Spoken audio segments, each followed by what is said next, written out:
Welcome into another edition of Under the Bus, where three old guys who've been thrown under some buses get a chance to return the favor. That's the best I can do on a Tom Brady roast show. We're going to go there soon enough. We roast everybody on this show. It's kind of we're kind of a roast show, but the Brady thing was kind of. Cringy. Let's start with that. We'll get to the Derby. No. All right. Let's run up the Kentucky Derby. Let's run up the Kentucky Derby. All three of us picked it. Did a great job of picking the winner in the Kentucky Derby. My horse came in fourth, actually. My horse came in fourth. Fourth? Yeah. Well, that's good. What was yours? Not. Mine was eighth. Yeah, mine was not. Never even came on the screen that I even thought he even had a chance. I got toward the backstretch. Mine came up on the little list of horses. Oh, it did? For a minute, yeah. Well, they did about 10 minutes on him pregame, though. Yeah. In the 5-hour pregame. Yeah. How about that, huh? Well, that's what I want to say. 2 minutes of horse race, and you got a 5-hour pregame? I want to throw Churchill Downs and NBC under the bus for a thing that I've been complaining about the Derby for years. And that is that their pregame is like 5 hours long. And they only leave like 15 minutes after the race for post-race analysis. Right. They should change the whole thing. First of all, they used to run this race at 5 o'clock. I mean, I remember, years ago they ran at 5. Now they're running at 7. Right. They should go back to running it at 5, do a 3-hour pregame and an hour and a half postgame so they can analyze it, talk to the jockeys, talk to the trainers, because I want to find out about this. It's like it goes off the air and you don't know what happened. Yeah, although, I mean, I've been in the TV business long enough to know you want to run the thing so it's running at 7 o'clock so you get prime time. You get to count it as prime time and you get to charge your advertisers for it. And well, why did they used to run it at 5? I mean, because they thought that's as far as they could go. They didn't want to interrupt prime time because they thought prime time was better. Numbers were up. Yeah, the numbers were good. Yeah. And part of that was, I think. Well, the numbers should be good. I mean, it's a great American sporting event. It's one of the best. And but I mean, I think we should all throw the favorite Fierceness under the bus. Came in 15th place. I mean, this is a massive choke by this horse. For sure. And they spent an hour pregame of talking about his owner. Rapoli, Mike Rapoli, who had the favorite last year, and it scratched, the morning of the race. Now he's the favorite this year. They do a whole section on him, and he's such a star lapper. He's got Kobe Bryant and Tom Brady joined his water company. He made $1 billion, sold it, and so they do them, and they do him. They do Johnny Velasquez, the jockey, and his family.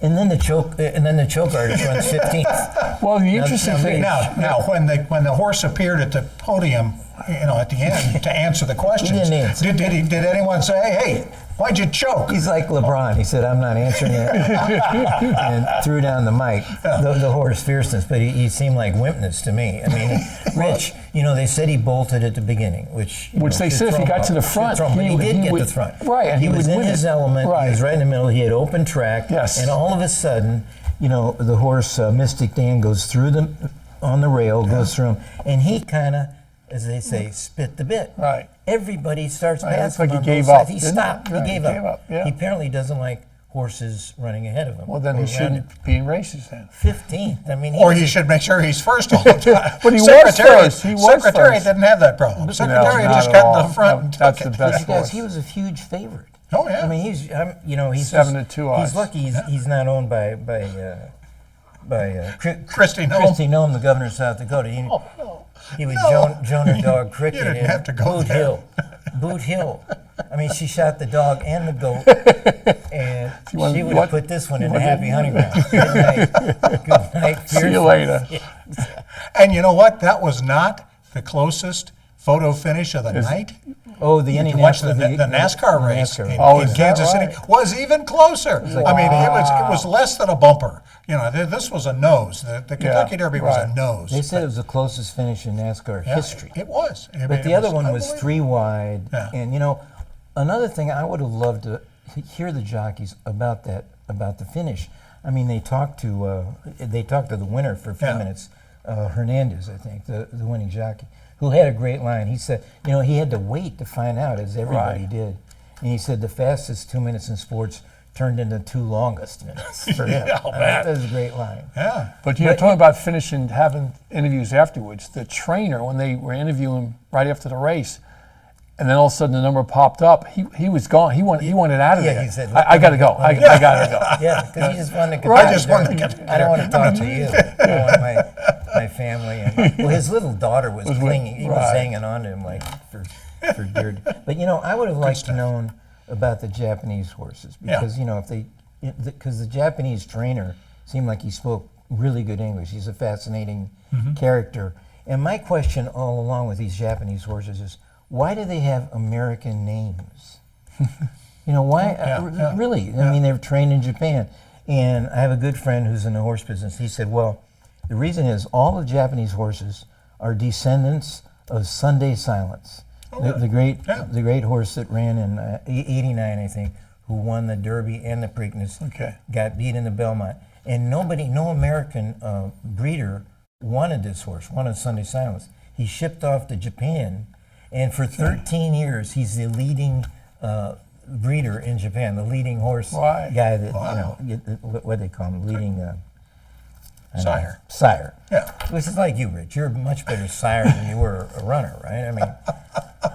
But so it's really interesting that these horses are all descendants of, and they all have American names. Right. So, Yeah, but maybe Sunday Silence demanded that. Well, the Japanese horses came all this way, and he almost won. Right. Forever Young. Right. A nose beaten by a nose, and then Sierra Leone beaten by a nose. You would think they would stay to run in the Belmont, but they're going back to Japan. They're not going to run in the Preakness or the Belmont. Just want to win the big one. So, how many horses we got in the Belmont now? Have you heard? Do we know? You mean the Preakness? Preakness. Well, I've read that none of the Derby horses are going to run except probably Mystic Dan, but they haven't even announced he's going to run. But they got to run him. Well, yeah, he's got got the Triple Crown. Sure. And you would think, boy, so many horses had a shot. A bunch of them would want another shot. Right. I mean, it's 2 weeks. What the hell else are they going to do? Well, that's why they're not running, because it's such a short time. All the horses used to run in this time. Yeah. But now they're more concerned about their health. Like baseball And pitchers. It's really like all athletes now. It's too short a time. They should move That's another thing. They 3 should weeks? move these up. Yeah. What's it called? Load management? It's 2 weeks. Yeah. No, but what's wrong? 2 weeks? That's a lot for. I mean, they race 2 minutes, and you have to wait more than 2 weeks. They sound like baseball players. Like baseball pitchers. Yeah. They pitch 100 5 pitches, innings. Get them out. Yeah, get them out of there. Oh, yeah. You know what? Let's make that a short segment. All right, we've done our horse racing because I know you guys want to empty the cart on the NBA. So let's take the break. Well, you want to go to Brady? And let's come back. Do you want to do Brady now? Let's Let's do Brady now. Let's talk Brady Brady. now. Tom Brady puts himself up for a roast on Netflix. So if you've got Netflix, you can go watch it. And you can probably get But paid. pack a lunch because it's 3 hours long. It's about an hour and a half too long. Yeah. But Tom probably got a few dollars for doing this. Right? He does a lot of needs it things for too. money. He needs He that probably money. does. But he was a great sport. He sat up there while comedians and his teammates and other athletes came up and just killed him. They just killed him. Of course, he got a chance to come on at the end. Right. And he was really great. He went back. Much of it was vulgar and cringy, and you can't repeat it here. But a few of the lines were good. Your favorite line. You're a wordsmith. Your favorite couple of lines. Well, I don't know the ones you wish you'd have written. It started with Kevin Hart was the host, and he kept coming on, and he kept looking at Brady and said, "F Brady, F you Brady, F you," whatever. But and they went after everything from Brady's losing money in crypto to Giselle to Deflategate. I thought there was a great Giselle that we can actually use when the comedian Nikki Glazer said, Tom, you're here with 7 rings. Oh no, it's 8. She gave hers back. Giselle gave hers back. Yeah. Wow. And Kevin Hart said. Any of us have ever been through that. Kevin Hart said to Tom, he said, yeah. Too bad Giselle's here tonight with Antonio Brown as her +1, which really kills. Oh man! And they had and Glazer also said, Tom, the most stupidest move you ever do is 1, you agreed to this roast, and 2, you suggested to Giselle, hey babe, why don't you take up jujitsu?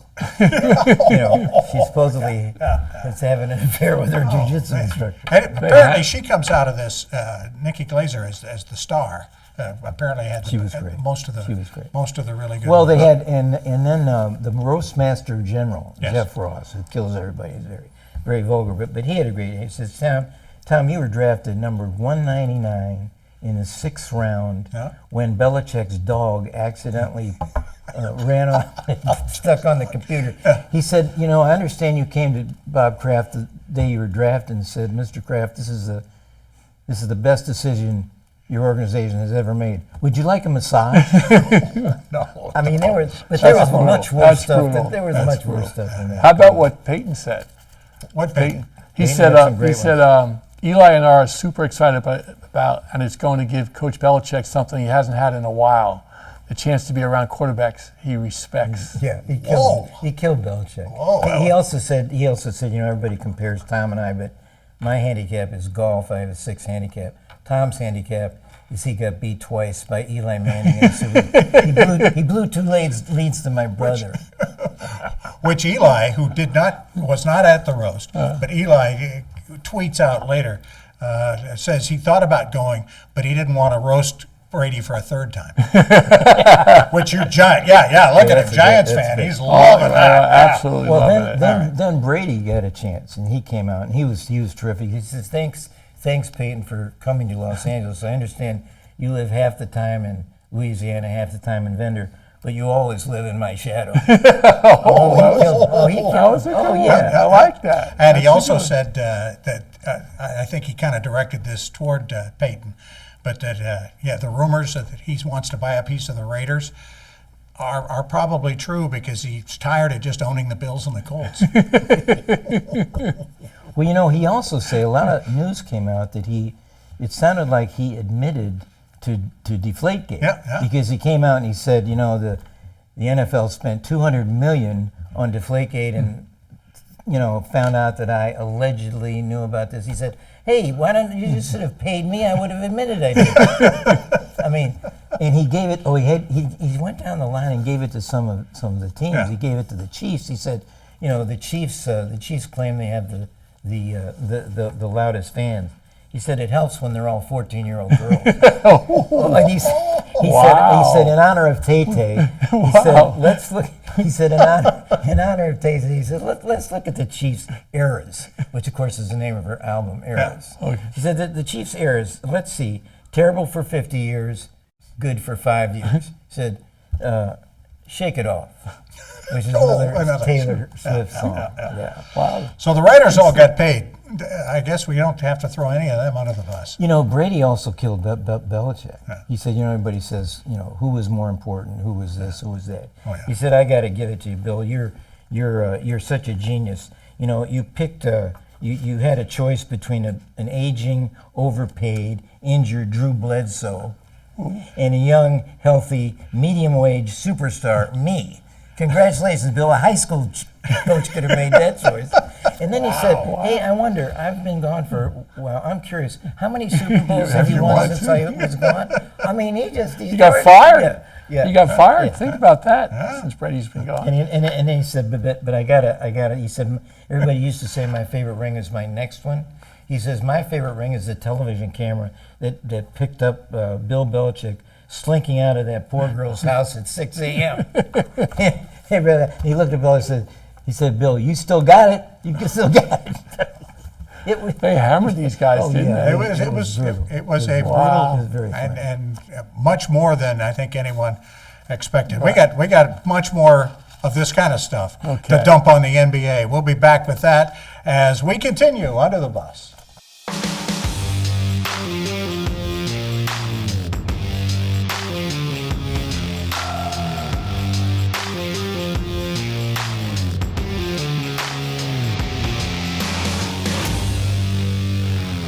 Welcome back to Under the Bus. Bob Stevens alongside Curry Kirkpatrick and Rich Basirico.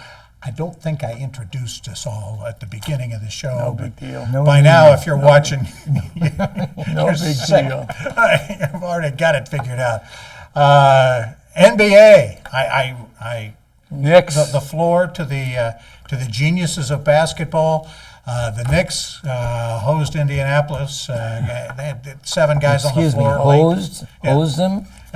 Yeah. Okay. Well, Indianapolis got hosed all right. Yeah, Rich, your floor is yours for your wonderful Knicks. well, they were terrific. I mean, they started off halftime they were down, but they came back, and I know there were a lot of calls that were questionable, but during this. Take away the last few minutes. Take away the last There was pretty even until there was the last 4 or minute. 5 possessions in a row. Indiana, I mean, we fouled. It was a foul every time they took the ball to the rack. You know? got the word "we" in there, right? You get the word "we." Well, in there. yeah, I'm a Knicks fan. Well, You know. well, I want to say, I mean, it was a great game, and the terrific Knicks game. have played great. Do you know they won the Sixers series by 1 basket?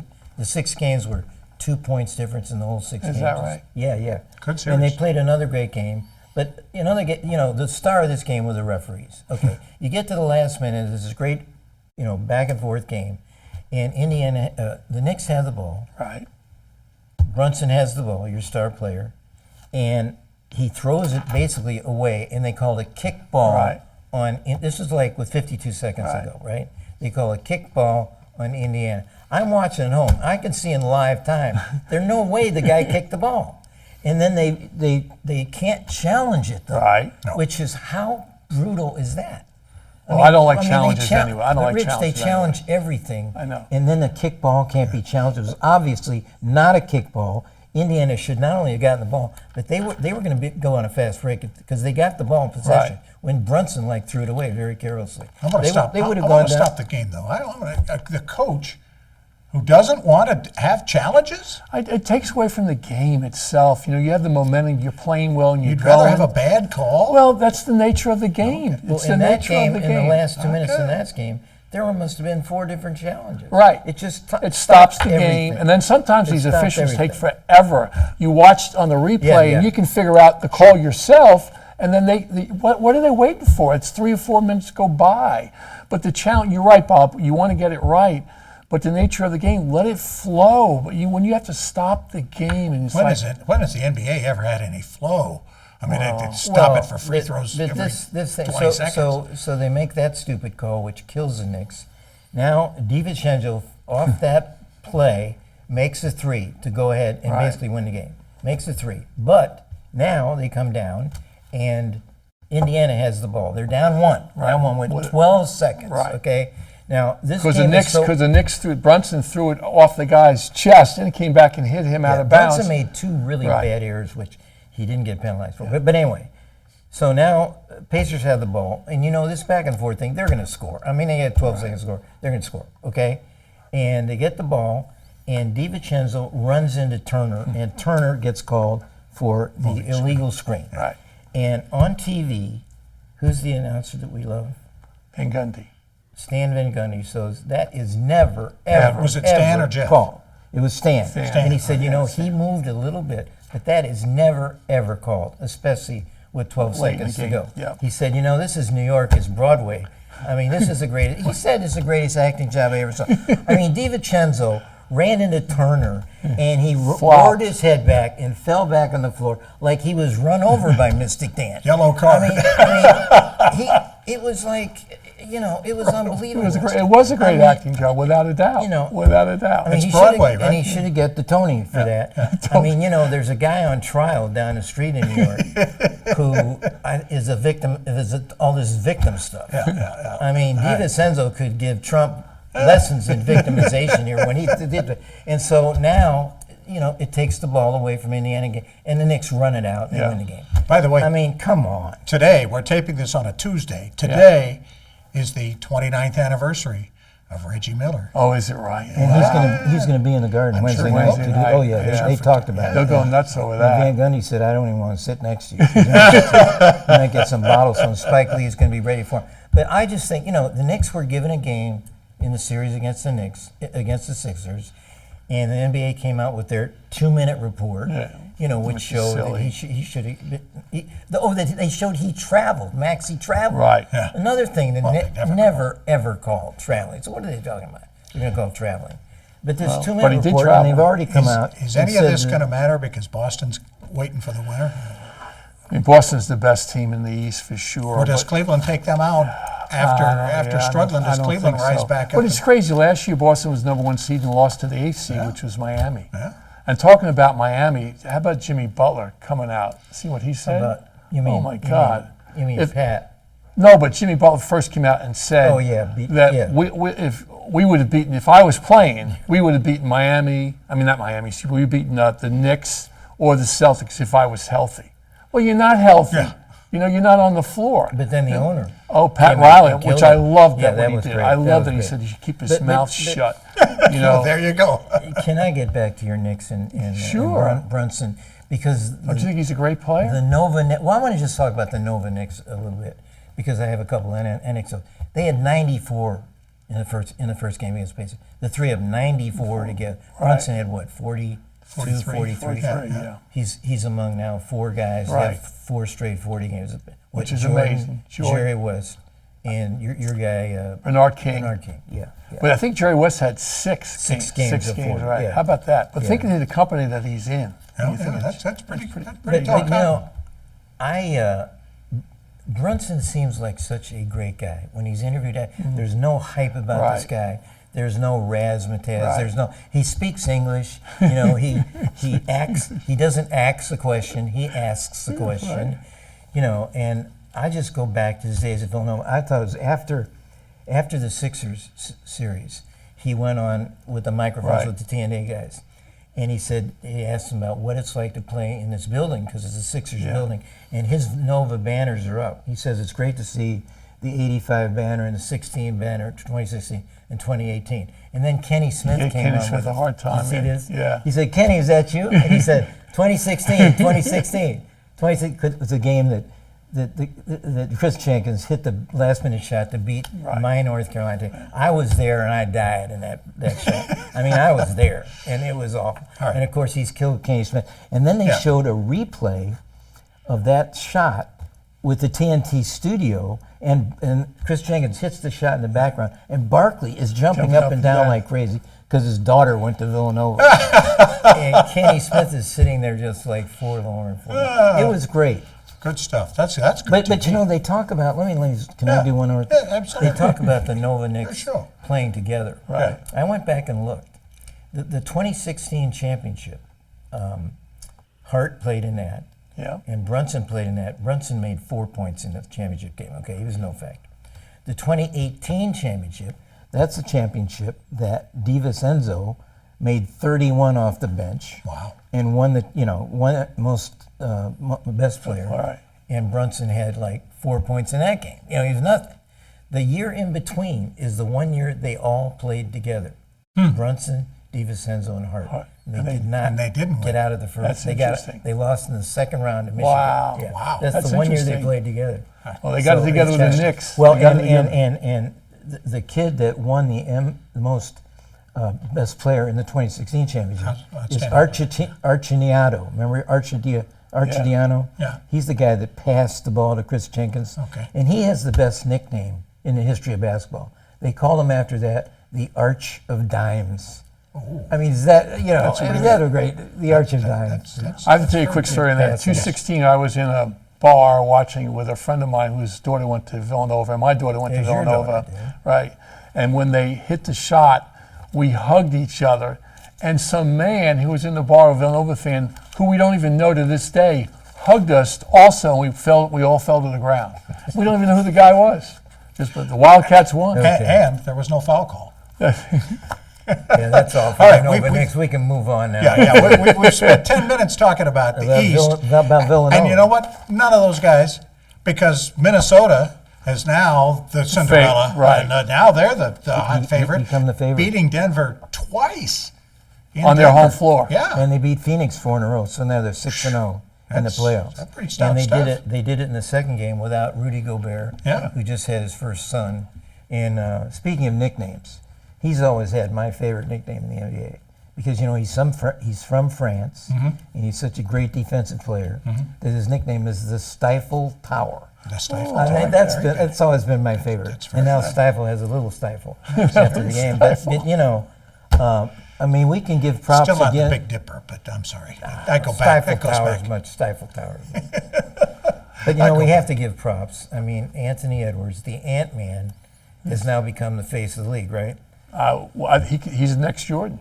He's the next Michael Rich, Jordan. it's hard to throw Jordan's name around.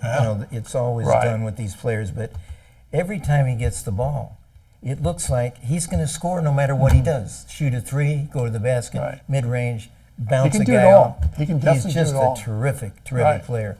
And he seems like a great personality. Went to Georgia for 1 year, as we said last week. Yeah. Minnesota up 2-0 in that series. Dallas and Oklahoma City begin their series tonight. Oklahoma City coming off a sweep of New Orleans, and they have the number 1 seed. Oklahoma City and Minnesota. The networks are going to love that if it turns out to be that. Oklahoma City, their star Shai Gilgeous-Alexander, and of course, he now is. Now, what's his nickname? Well, as they said last night, one of Minnesota's stars off the bench was Nixel Alexander Walker. I mean, these all guys. Turns out he's a cousin of Shai Gilgeous-Alexander. That figures. They're both from Canada. Everybody's from Canada, and he was they on have 3 Murray. names? Is that why they have 3 names? I hope so. But he was on Murray, like unbelievable. He played great Murray, defense on Murray. Murray's struggling. Murray shot 3 of 18. He's struggling. And Alexander Walker or Walker Alexander, whatever his name is, he just was on, and he made 4 threes too. This kid off the bench, so they're set. I mean, probably both of them called Alexander the Great already, right? Speaking of 3 names, the Cat. What's his name? The center for Minnesota. Carl Anthony Towns. He has outplayed the Joker for 2 games now. So he definitely has. I mean, Denver's in a real. But you know who I think is the key problem for Minnesota is Conley. He's their quarterback. He's their point guard. He only scored 4 points last night, but he keeps everybody under control. He runs the show for them. He's been great forever. He has when been. he played at Memphis, with the young Memphis. He's been terrific. He's the key for that team. He really is. Does Denver come back and win this? No. I don't think so either. I think Minnesota's going to win the whole thing. I do too. Wow. I agree with you. The whole thing. Who have they got? Who's anybody got to guard this guy? Guard the Ant-Man? I mean, I don't think. Well, I'm trying to think of Boston. Who would? Well, their backcourt is big and tough, and they'll try. But they have a lot of depth. But Boston always spits. Speaking of spit the bit, the Celtics spit the bit every year. So we got plenty more bit spitting to do in our final segment. A lot of news, a lot of little nuggets, a lot of little stuff that I think has bugged all of us, and we're going to throw some other people under the bus when we come back in just a moment.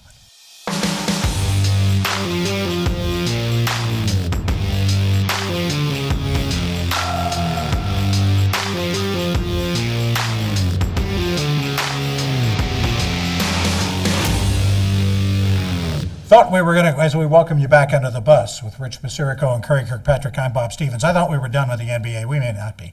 Well, we got to do some more. You guys, you're not done yet. Off the court. Rich is a coach, and the poor Lakers coach, Darvin Ham, goes down after the game. 2 years he's been the coach. They went to the finals last year, the conference finals. This year, of course, they got beaten in the first round. And you knew as soon as the season was over, he's gone because LeBron doesn't want him. LeBron runs the show. He doesn't want him. And the guy's a good coach. He is a very good coach. You know what happened also? In the beginning of the season, the coach went to LeBron and said, we're going to cut your minutes. We're not going to play. So you're rested. So down the stretch in the playoffs, you'll have your legs and everything else. And LeBron didn't want any part of that. He wanted no part of that. And he went to ownership and says, he went to GM and said, I want to play. Good for him that he wants to play. But you're going to get the guy fired over something like that? And come on. Well, Coach Killer, did you ever have a player get you fired? I didn't get fired, but you have any players get you in trouble? Well, they gave me my gray hair. I mean, I lost some hair because of it. Other than that, it was great. Well, and in the Denver series, LeBron in the fourth quarters was exhausted. Almost every game. Of course he was. That goes to your minutes played. I called Darvin Ham Jarvin, but it doesn't matter because he's gone. But as you say, LeBron has fired how many coaches? 8 out of 9. 8 out of 9. The only one who survived him was Eric Spoelstra, and who does not have any gray hair. Neither does, at least at the time, the guy who saved him, right? And Pat Riley, who was always... And Riley saved Spoelstra. And I remember even those days, there was a playoff game where Miami's playing, and Spoelstra's coming off the bench for a timeout, and LeBron is going. And LeBron was angry at Spoelstra. And he bumps into him. You remember that? It was do like remember obvious. that. Yeah. And everybody said, "Whoa, wait a minute!" Right, but LeBron's it's just- LeBron. He can LeBron get away just- with anything. He just gave a body block to. Well, who wants to coach the Lakers? Seriously, why would you want to coach the Lakers with LeBron? What you would want to coach him? Absolutely. Well, they Let say, LeBron do whatever he well, wants. they say, I still got a shot. they say J.J. Redick wants to coach the Lakers. The guy has so no he never- coaching never background. coached. He's never And coached. he's a Duke guy. You think that's going to work out? Come on. But look, I- I mean, whoever the coach is going to be, it's going to be obviously approved by LeBron. It's a LeBron production. It's, I mean, and Maybe LeBron's that's agency. how he gets together with Bronny, as he makes Bronny the coach, as a player coach, and LeBron plays for they should make for LeBron his the son. player coach. Well, Remember back in the day, Bill Russell was, K.C. Jones was a player Well, coach. that's what he Wilkins. wants. He's coaching this team. Now, he was coaching this year. Let him do it. See how well he does. I Let him guarantee do you, it. LeBron and Bronny are going to be playing. Oh, with the Lakers. I didn't believe it, but that- now the oh, more I read about no it, question. the Lakers are No going to draft him, which is a joke. I want to go to another LA team and go to another under the bus. I'm going to throw under the bus. Okay. The Chase Field in Phoenix, Arizona, the baseball field, the Diamondbacks play. Yeah. How can a big league Swimming stadium allow 8 million bees to hive up over the netting behind home plate? Like 8 million by my count. Yeah. And they hold up the game, and counted the them. bees are going crazy. They have to call in the beekeeper, Right. a guy named Matt Hilton. Hilton Head's own. I wish he was. Yeah, a I wish he don't think was, he yeah, is. But yeah. you know, he comes on the beekeeper, and he goes. You saw this. He goes up on the forklift, mechanical yeah, forklift, and he sprays them first, and then he puts them into a vacuum cleaner. All the dead bees. It was great. It was great. And then they let him throw out the first game 2 hours later, and he walks out in his beekeeper outfit, and he throws off his helmet and his coat like Sure. you know, he was just Superman. the winner of the 100-yard dash in the Olympics. I mean, it was great. It was But good- no, it but was no good one theater. complained about they killed the bees. There's somebody out there that's probably I upset don't- about I them think- killing the bees. I'm sure, I'm guessing, and I don't know this, that the spraying of the bees didn't kill him.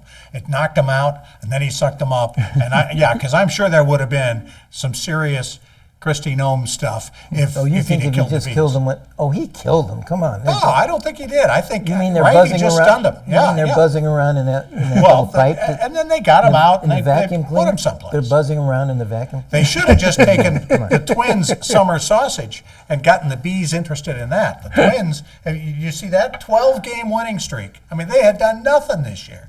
Now all of a sudden, one of the guys gets a summer sausage into the locker room. Thank God they kept it wrapped up. But they kept it and would toss it around in the dugout when a guy would hit a home run or So whatever. the Twins are on a 12-game winning streak? They were on a 12-game winning streak And the until basketball team's on a Sunday. 6-game Yeah, winning well, so they don't need a manager anymore. They and just they've need a got J.J. sausage. McCarthy as their quarterback. I mean, What else can you ask pretty for? nice to be in Minnesota right else now, can you and it's unfrozen. It's May. Okay, so you went to baseball. Yes. Now we go to baseball. Aaron Judge. Yeah. Give us the report on that. I mean, he's not doing very well. No, but I He's mean struggling. the He's strikeout. Come on. He's striking out too much, way too much for making $30 million a year. He's Maybe striking out- that's what the umpire really meant. You know, when he you're threw out such a Aaron dog. Judge, you're just a dog, and he threw Yeah, him but out. Aaron Judge was walking away from home Rich, plate that when he ball threw was him so out. far off the I know- plate. I It was know. ridiculous. It And is he's ri- walking away. He didn't even turn around. So you know he said the magic word, Yeah, right? yeah, He yeah. did the F-bomb, and the throws him out of the game. First time he's ever been thrown out. Correct. But he didn't even stay at home. It wasn't like he got in the umpire's face or even stayed in the batter's. He was walking away. when Walking he said- away. Yeah. Here's But- another call. You want to talk any more about Judge? Because Well, I mean, he's just struggling right now. He's still a great player, you know. The Yankees haven't put it all together yet. I know. The guy that strikes out all the time that drives me crazy is Stanton. Yeah. When he strikes out, forget about it. I mean, he swings was at at the the worst. Knicks game. He was the Knicks needs to game stay last at the night. Knicks game. Front- He needs to stay there. he swings at the worst pitches I've ever seen. front row seats, Hey, right down good from, for them, from for the Spike Yankees. Lee. All Maybe those get guys. Spike Lee to play. See all these guys that were there If last night? Stanton got in a baseball fight, would he swing and miss? I think he would. Okay. just asking. Okay. Yes. My Cardinals. Yes. My Cardinals. talk about your called Cardinals. third strike. Did you see this? They're playing the White Sox. It's raining in St. Louis. Oh, yeah. It goes to the 10th inning. The Cardinals get the bases loaded. A couple guys come out and strike out. They call the game. 3 hours later, Yeah. 3 hours later, they come out. They got to finish. Yeah. And a relief pitcher comes on, a relief hitter, and my guy, Ivan Herrera, who I don't even know, he's up at the bat. 4 pitches. The 4th pitch is so far off the plate, the umpire calls a third strike The game's over. over. After After waiting and 3 he goes hours. on the internet, and he goes on the internet, and everybody says the umpire. It's the most prominent case. The umpire saying, I want to get out of here," and they called him. And the umpire's name is CB. Oh, CB Buckner. CB Buckner. Oh, yeah, And of course, it went on the internet. Now we know what CB names for. Never calls balls. This ball was so far. It was worse than I know, judge it's strike. bad. It's it bad was when you way see off the this plate. year. Called third strike, and my Cardinals lose another. He and Angel Hernandez are the two, I think, at the top of every ball player's Oh, really? list of You the know worst CB? guys. Well, I've just heard. No, I don't know him. But I Never yeah, calls balls. never But calls now you balls. can see on TV, obviously, Yeah, with with the- technology, you can see that box where the ball is, and sometimes it's so far out, it's like, how do they miss that call? These are professional umpires. I mean, you're going to miss. I know you're going to miss sometimes, but amazing. they miss a lot. It's as bad as NBA referees. Yeah. I mean, speaking of officiating, how about now they're talking about technical fouls? The Ant-Man, they call an Ant-Man technical foul the other day, the first game of Minnesota, Denver, for staring down a guy. He made one of his spectacular dunks, and he stood there and he looked at the guy, and they teed him up.